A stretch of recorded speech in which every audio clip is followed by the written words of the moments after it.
छठा अध्याय। अतः उसके साथ सहकर्मी होने के नाते सेवकाई को देखने का एक कितना अच्छा तरीका है। मैं यीशु के साथ कार्य करता हूं, उसके सहयोग में यह कार्य कर रहा हूं। हम भी तुमसे यह आग्रह करते हैं कि परमेश्वर के अनुग्रह को व्यर्थ करने के लिए ग्रहण न करो, क्योंकि वह कहता है, ग्रहण किए जाने के समय मैंने तेरी सुनी और उद्धार के दिन मैंने तेरी सहायता की। देखो, अभी ग्रहण किए जाने का समय है। देखो, अभी वह उद्धार का दिन है। हम किसी बात में ठोकर का कारण नहीं बनते जिससे कि हमारी सेवा पर आंच आए। और इस प्रकार पौलुस फिर अपनी सेवकाई के विषय पर जाता है। यीशु मसीह के लिए उसकी सेवकाई, वह यह मानकर सेवा करता है कि वह यीशु का सहकर्मी है, और इस प्रकार वह विनती करता है कि वे परमेश्वर के अनुग्रह को व्यर्थ में ग्रहण न करें, परंतु आज उद्धार को प्राप्त करें। जो परमेश्वर देता है उसको और आखिरकार तिरस्कार न करें। परमेश्वर का अनुग्रह उसे ले लो। आज ही उद्धार का दिन है। और इस प्रकार पौलुस कहता है, मैं किसी व्यक्ति के लिए ठोकर का कारण नहीं होना चाहता, और न ही ये चाहता हूं कि सेवकाई पर दोष लगाया जाए।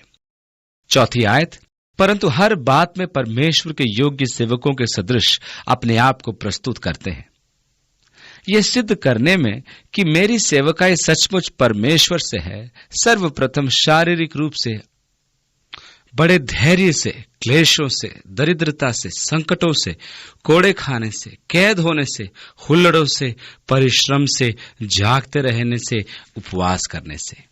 यह शब्द से का प्रयोग पौलुस ने यीशु मसीह की सेवकाई व कठिनाइयों व परेशानियों के लिए किया है। वे बातें जिनके द्वारा उसने अपनी सेवकाई को सिद्ध किया। अब आगे वह सर्वनाम को बदलकर दोबारा कर देता है और छठी आयत में उन मानसिक बातों को दर्शाता है जो उसने सही, पवित्रता से, ज्ञान से, धीरज से, कृपालुता से, पवित्र आत्मा से, सच्चे प्रेम से। और फिर सातवीं आयत में, सच्चे प्रेम से, सत्य के वचन से, परमेश्वर की सामर्थ्य से, धार्मिकता के हथियारों से जो दाहिने बाएं हाथों में हैं। तो सेवकाई का प्रमाण सेवक के गुण है। आज परमेश्वर हमें ऐसे सेवक देता है जो प्रभु व मनुष्य की सेवा करें।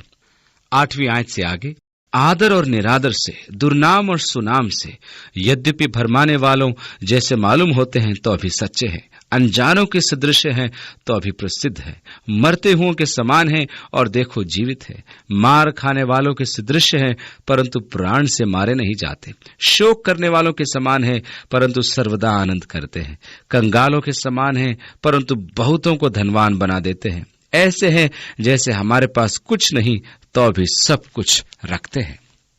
देखिए, सेवकाई में विरोधाभास, दुखी परंतु सदा आनंदित, दरिद्र परंतु बहुतों को धनी बना देते हैं, कुछ नहीं परंतु सब कुछ रखते हैं क्योंकि मसीह को हम रखते हैं।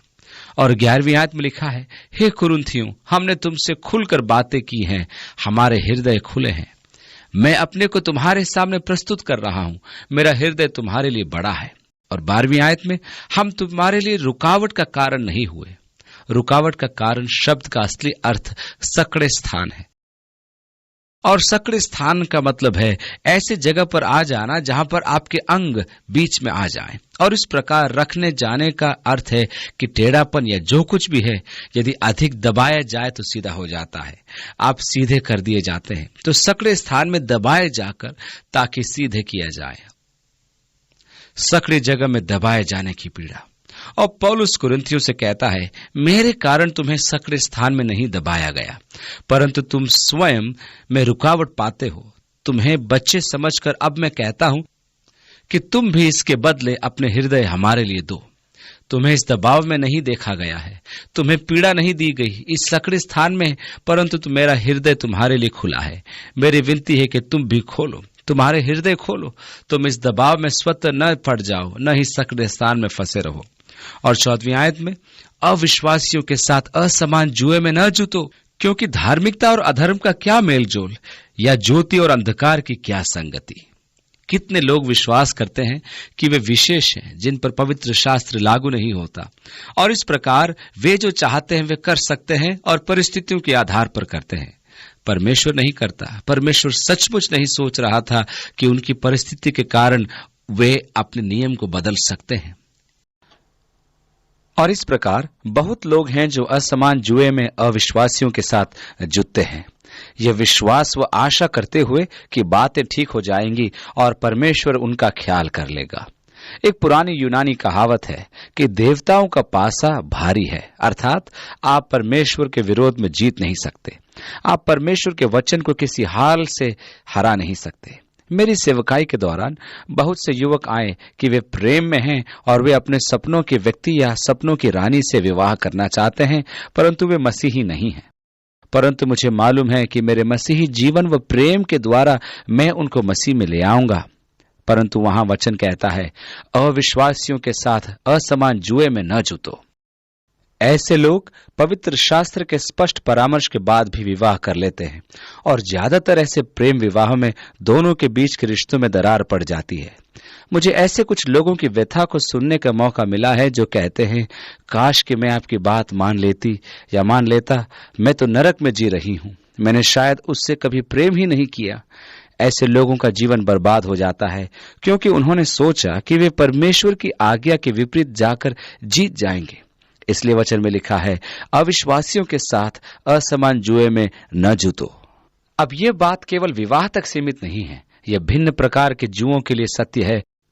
जहां आप एक अविश्वासी के साथ आते हैं और असमान परिस्थिति में होते हैं। ध्यान दें, आप सदा असमान परिस्थिति में होंगे यदि एक अविश्वासी के साथ आप जुटे हैं, क्योंकि वे उन नियमों को नहीं मानते जिन्हें आप मानते हैं।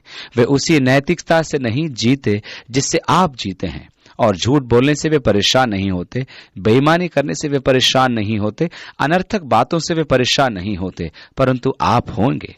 कितने व्यापारी मेरे साथ दुखी होकर आए हैं कि उनका साथी कुछ अवैधानिक काम करना चाहता है।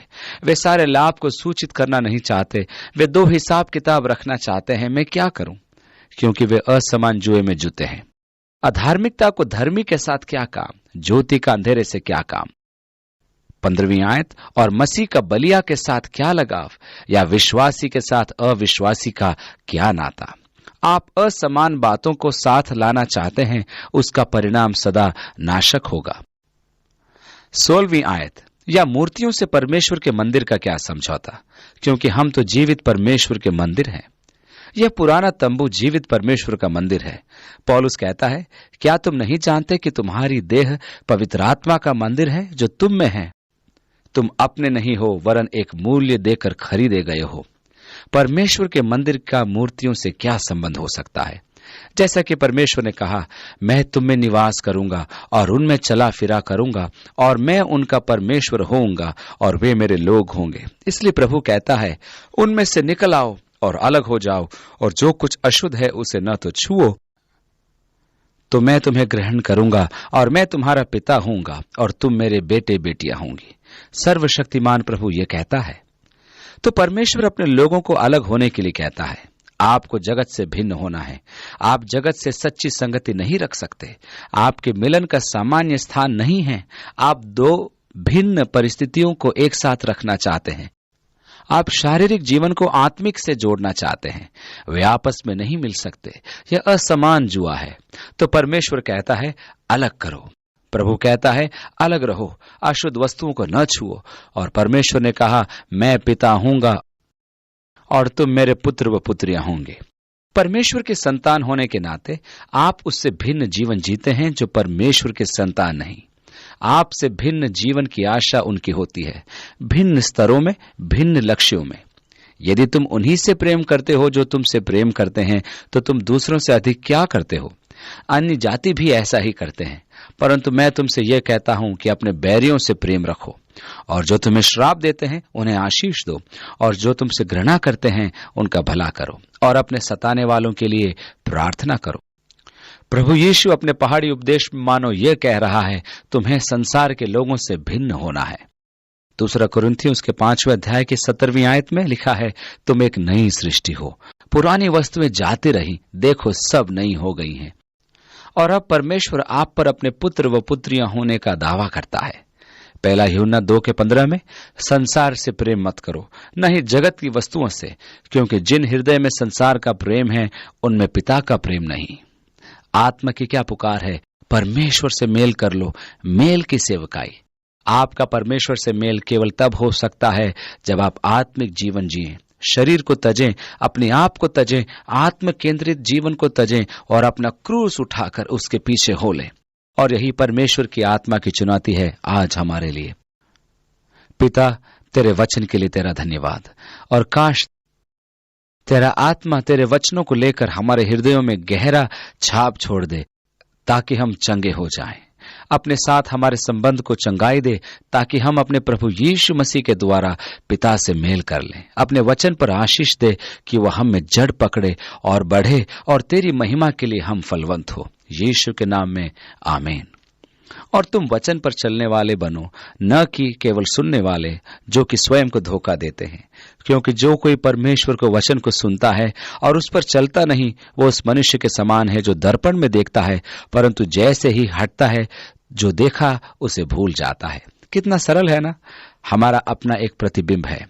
हम दर्पण में कई बार अपने आप को देखते हैं और ताजुब करते हैं, परंतु जैसे ही हटते हैं, हम उसी प्रतिबिंब से लिपट जाते हैं, भूल जाते हैं कि हमने क्या देखा था। मैंने जो देखा उसको मानना नहीं चाहता।